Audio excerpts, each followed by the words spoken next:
अस्सलाम वालेकुम, मैं हूं साजिद हसन। वर्ल्ड कप के लिए पाकिस्तानी टीम का कॉम्बिनेशन जो है वो तकरीबन फाइनल हो गया है और मोहम्मद आमिर जो हैं उस कॉम्बिनेशन के अंदर ड्रॉप होते हुए नजर आ रहे हैं। ड्रॉप होना इस सेंस के अंदर होता है कि मोहम्मद आमिर को जो है अगर फास्ट बॉलर 4 आप खिलाते हैं तब मोहम्मद आमिर टीम के अंदर होंगे, लेकिन अगर 3 फास्ट बॉलर खिलाते हैं और 2 स्पिनर्स खिलाते हैं तो मोहम्मद आमिर जो है वो टीम से ड्रॉप होंगे। और ये वाली बात अब इस वक्त कही जा सकती है कि मोहम्मद आमिर जो है वो वर्ल्ड कप के सारे मैचेस जो हैं वो नहीं खेल पाएंगे। जहां स्पिन ट्रैक होगा, जहां मैनेजमेंट समझेगी कि स्पिन ट्रैक है, उसके ऊपर जो है वो मोहम्मद आमिर को फारिग करने का और ड्रॉप करने का फैसला किया गया है, क्योंकि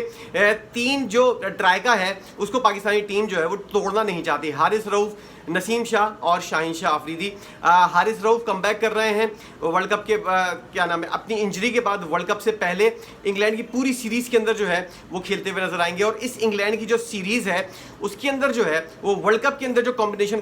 खिलाया जाएगा उसको फुल फ्लैश फाइनल कर लिया गया है। ओपनर्स का भी फैसला हो गया है, मिडिल ऑर्डर में कौन खेलेगा इसका भी फैसला हो गया है और कौन कौन से लोग, साइम अयूब क्यों ड्रॉप हो रहा है, इस सारी डिटेल जो है आज इस वीडियो के अंदर हम डिस्कस करेंगे। और आप लोगों से गुजारिश है कि आप लोग क्या समझते हैं, अपना पॉइंट ऑफ व्यू जरूर बताइएगा कि आपकी नज़र में कौन ओपनर हो सकता है जो ओपनिंग डिसाइड हुई है और कौन मिडिल ऑर्डर में खेल सकता है और क्या आमिर का ड्रॉप होना बनता भी है या नहीं। लेकिन सबसे पहले कॉम्बिनेशन सुन लें कि वर्ल्ड कप के अंदर जो है पाकिस्तानी टीम का कॉम्बिनेशन क्या होगा और वही कॉम्बिनेशन जो है वो इंग्लैंड के खिलाफ सीरीज के अंदर आजमाने वाले हैं। मोहम्मद रिजवान बाबर आजम की जोड़ी जो है वो वापस आ रही है। फ़खर जमान जो है वो ओपनिंग करते हुए नजर नहीं आएंगे। तीसरे नंबर के ऊपर जो है वो फ़खर जमान को रखा गया है। चौथे नंबर के ऊपर उस्मान खान को पूरी सीरीज दी जाएगी इंग्लैंड की। उस्मान खान को आयरलैंड के खिलाफ कोई मैच नहीं खिलाया था, इसलिए अब उनको जो है वो चेयरमैन की गुजारिश के ऊपर और चेयरमैन के हुक्म के ऊपर और बहुत से फैसले हुए हैं कि उस्मान खान को इंग्लैंड का सीरीज और वर्ल्ड कप पूरा देना पड़ेगा। उसके बाद देखा जाएगा कि उस्मान खान इन तवक्कात के ऊपर पूरा उतरते हैं या नहीं, फिर उसके बाद जो है उनके मुस्तकबिल का फैसला होगा। और अगर तवक्कात पर हमारा कप्तान भी नहीं उतर पाया वर्ल्ड कप के अंदर तो फिर उसके मुस्तकबिल का भी फैसला होगा। जैसे कि मैंने आपको पिछली वीडियोज़ के अंदर, अगर आप रेगुलर व्यूवर्स हैं तो आपको पता होगा, मैंने वीडियोज़ के अंदर पिछली बता चुका हूँ कि जून के एंड के अंदर और जुलाई के अंदर जो है पाकिस्तान के अंदर ये बहस छिड़ी हुई होगी कि पाकिस्तान का नया कप्तान कौन होगा, क्योंकि बाबर आजम को जो माजी हमने देखा है उसमें कोई किसी किस्म की कोई बड़ी तब्दीली की या फिर ऐसा कोई छूमंतर की हमको तवक्को नहीं है, क्योंकि बाबर आजम जिस स्टाइल से कप्तानी कर रहे हैं वो अब तक सीखते हुए आ रहे हैं और लग यही रहा है कि वर्ल्ड कप के अंदर भी वो सीखने की पोजीशन के अंदर रहेंगे। इसलिए उनके सीखने का अमल उनके करियर के एंड तक चलता रहेगा और ये वाली चीज़ जो है नया कप्तान ढूंढने की ये बहस जो है वर्ल्ड कप के बाद जो है वो दोबारा देखने को मिलेगी। अब पाकिस्तान का जो कॉम्बिनेशन है, शुरू के 4 खिलाड़ी तो मैंने आपको बता दिए, बाबर आजम और मोहम्मद रिजवान जो है दोबारा ओपनिंग कर रहे हैं और जिस तरह इन्होंने अपने आप को दोनों खिलाड़ियों ने किस तरह दूसरों को काट कर, और साइम अयूब वैसे भी परफॉर्म नहीं कर पाया, क्यों नहीं कर पाया ये वो खुद ही बताएगा कि उसके साथ क्या क्या ड्रेसिंग रूम के अंदर होता था या क्या क्या उसके ऊपर दबाव डाला जाता था जिसकी वजह से उससे रन्स नहीं हो सके हैं। और इसके अलावा और जो जो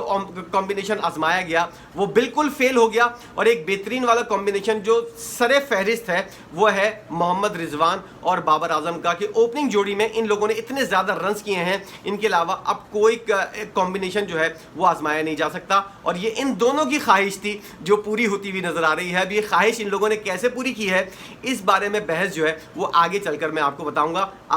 अभी जो है ये वाला वक्त जो है मुनासिब नहीं है कि ये वाली बहस छिड़ी जाए, क्योंकि पाकिस्तानी टीम का कॉम्बिनेशन बन गया है और किस तरह खिलाड़ियों को बाहर किया गया है, ओपनर्स को किस तरह ज़ाया किया गया है, ये बहस जो है ये किसी और वीडियो के अंदर रखूंगा। बाबर आजम, मोहम्मद रिजवान ओपनर, उसके बाद आते हैं फ़खर जमान, उसके बाद आएंगे उस्मान खान और इनको ये प्रूफ करना है इंग्लैंड की सीरीज़ के अंदर कि क्या ये वर्ल्ड कप के पूरे मैचेस खेलेंगे या नहीं, पूरा मौका मिलेगा। उसके बाद उस्मान खान के बाद इफ्तिखार अहमद और उसके बाद जो है वो अगर आप 2 स्पिनर्स के साथ जा रहे हैं तो इमाद वसीम और अबरार अहमद या फिर शादाब खान, इन दोनों में से किसी एक का फैसला हो सकता है। और इमाद वसीम तो लाजमी खेलेंगे, इसके अलावा शादाब खान और अबरार अहमद को अगर आपने खिलाना है तो इन दोनों में से किसी एक को रखना है। फिर वही नसीम शाह और शाहीन शाह अफरीदी और हारिस रऊफ और मोहम्मद आमिर का जो मामला है वो ज़रा सा कुछ ऐसा लग रहा है कि वो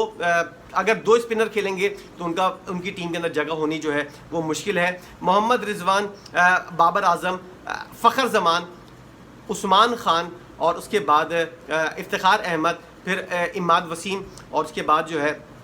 वो अगर अबरार अहमद को रखना है या फिर शादाब खान को रखना है, उसके बाद हारिस रऊफ़ आएगा, उसके बाद जो है नसीम शाह आएगा, उसके बाद शाहीन शाह अफरीदी आएगा, और मोहम्मद आमिर जो है उसकी जगह जो है अगर तीनों खिलाड़ियों को खिलाया जाता है तो फिर मोहम्मद आमिर जो है वो भी अपनी जगह नहीं बना पाएगा, और अगर मोहम्मद आमिर को खिलाना है तो फिर एक और बैट्समैन का हमको इजाफा करना पड़ेगा। ये वाली चीज़ जो है अब तकरीबन फाइनल हो चुकी है। मोहम्मद आमिर जो है वो एक की पोजीशन के ऊपर है, शायद अगर किसी को आराम देना हो, यानी कि नसीम शाह को अगर बीच में आराम देना हो या फिर शाहीन शाह अफरीदी को आराम देना हो, जो मुश्किल नज़र आता है, उसके बाद जो है हारिस रऊफ़ को भी आराम दिया जा सकता है, हालांकि वो बहुत ज़्यादा आराम कर आ रहे हैं। तो ये कॉम्बिनेशन जो इंग्लैंड की सीरीज़ के अंदर होगा, यही वाला कॉम्बिनेशन जो है हमको वर्ल्ड कप के अंदर देखने में नजर आएगा। गैरी क्रिस्टन जो है उन्होंने वाली बात की है कि इंग्लैंड की सीरीज़ के अंदर कोई तजुर्बा नहीं होगा और अब जो है वो तमाम तर वही खिलाड़ी टीम के अंदर खेलेंगे और तसलसल के साथ इन लोगों को मौका दिया जाएगा। एक प्लेइंग 11 बना दी जाएगी और उसमें मोहम्मद आमिर आगे पीछे होंगे, बाकी सब के सब खिलाड़ी जो है वो वैसे ही खेलते हुए नजर आएंगे। ऑलराउंडर के तौर पर शादाब खान को अगर आप टीम के अंदर शामिल कर लें, और ऑलराउंडर के तौर पर अगर आप इमाद वसीम को शामिल कर लें, शाहीन शाह अफरीदी भी अपने आप को खुद साख्ता ऑलराउंडर समझते हैं और कहते भी हैं, लेकिन उन्होंने आज तक ये साबित नहीं किया है कि वो ऑलराउंडर हैं। कहने की हद तक और साबित करने की हद तक जो है वो मुख्तलिफ बातें होती हैं। तो अगर 2 ऑलराउंडर हैं, उसके बाद तीसरा स्पिनर अगर शामिल किया जाए तो फिर मोहम्मद आमिर की जगह मुश्किल है, और अगर 2 ऑलराउंडर स्पिनर्स के साथ शामिल किए जाएँ, यानी कि दोनों स्पिनर्स भी हैं ऑलराउंडर भी हैं, तो फिर इब्रार अहमद को बाहर रखकर आमिर को टीम के अंदर रखना पड़ेगा, क्योंकि इफ्तिखार अहमद जो है वो भी बॉलिंग करते हुए नजर आ सकते हैं हमको। और इसके अलावा आजम खान जो है, क्या उनको चांस मिलेगा टीम के अंदर, ये एक बहुत बड़ा सवाल है। आजम खान की 5वें नंबर की पोजीशन जो है, क्या उसको कोई खतरा है? इफ्तिखार अहमद 6ठे नंबर पर जाएंगे या नहीं? अगर ऐसा कुछ होता है तो फिर मोहम्मद आमिर मुकम्मल तौर पर 2-3 सूरतें बन रही हैं, इन तीनों सूरतों के अंदर जो है आमिर जो है वो बाहर होता हुआ नजर आ रहा है। और ये वाला खदशा जो है मैंने बहुत पहले आप लोगों को जाहिर कर दिया था कि आमिर की पोजीशन जो है वो इस वक्त बहुत ज़्यादा अनसिक्योर है, बहुत ज़्यादा ख़तरे में है। इसलिए सारी बल्ली जो है और जितना भी नज़ला है, अगर उसकी अपनी परफॉर्मेंस सही नहीं हुई और अगर उसने 3-4 विकेटें ले ली तो